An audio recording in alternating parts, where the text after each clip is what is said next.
આજે મારે એક કથાનું મુહૂર્ત આપવાનું છે, પણ એ પહેલા ખાસ આ કથામાં મેં વાત કરી કે નથી કરી પણ ખબર નથી. દરેક કથામાં હું હંમેશા સૌને પ્રેરિત કરતો રહું છું. રાષ્ટ્રીય સ્વયંસેવક સંઘ, દરેક યુવાનોએ તેમાં જોડાવવું જોઈએ. આજે મને ઘણા બધા યુવાનો મળવા માટે આવ્યા હતા અને હું જ્યાં શહેરમાં જ્યાં ગયો છું ત્યાં લોકોને પ્રેરિત કર્યા છે.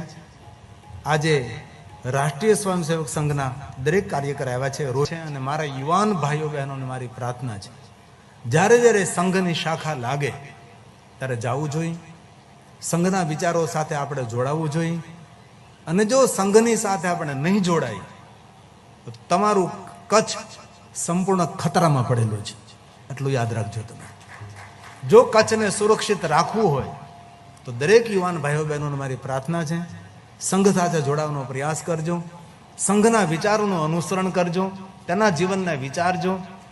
તો જ આપણે ધન સંપત્તિ બિઝનેસનો વિસ્તાર કરતા રહી જઈશું, જમીન જાગીરને એકત્ર કરવા રહી જઈશું, એ આપણે રક્ષા નહીં કરે. જો આપણું સંગઠન મજબૂત હશે તો જ આપણે પણ સુરક્ષિત રહેશું અને આપણું કચ્છ પ્રાંત પણ સુરક્ષિત રહેશે. દરેકને મારે હૃદયથી એક વિનંતી છે, સંઘના સાથે જોડાવ, RSSમાં જોડાવ, તેવી ખૂબ હૃદય મારી પ્રાર્થના છે. ને સમર્પિત છે અને થવું જ પડશે.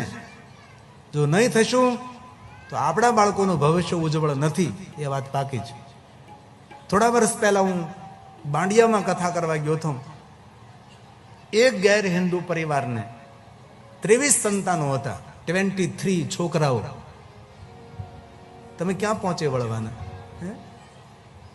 અને આપણે તો અમારા 2, અમારું 1, અડધું કરી નાખો હવે તો આપણું રક્ષણ થશે. જો આપણે નહીં સુધરીએ તો આપણી પ્રજાનું ભવિષ્ય ખતરામાં છે. સાધુ તરીકે તમને વિનંતી કરું છું, જ્ઞાતિ જાતિ ઊંચ નીચનો ભેદ છોડી જેટલા આપણે સંગઠિત રહેશું, હું ક્ષત્રિય છું, પ્રજાપતિ છું, પટેલ છું, ફલાણો છું, નહીં, સિર્ફ હું હિન્દુ છું અને હું સનાતની છું. એ જો પડકાર આપણે નહીં કરીએ તો તમારા એના લોકો બોલે છે ગમે વડા ઘર બનાવો, અંતે તો અમારા જ છે ને. તમારી સામે એ લોકોની બોલવાની હિંમત કેમ આવે? એટલું તો વિચારો તમે. તમારા પ્રાંતમાં રહીને એ લોકોને બોલવાની હિંમત ક્યાંથી આવી કે ઘર ગમે એટલા બનાવો, ઘર તો અંતે તો અમારા જ છે ને. વિસ્તાર વધી રહ્યો છે.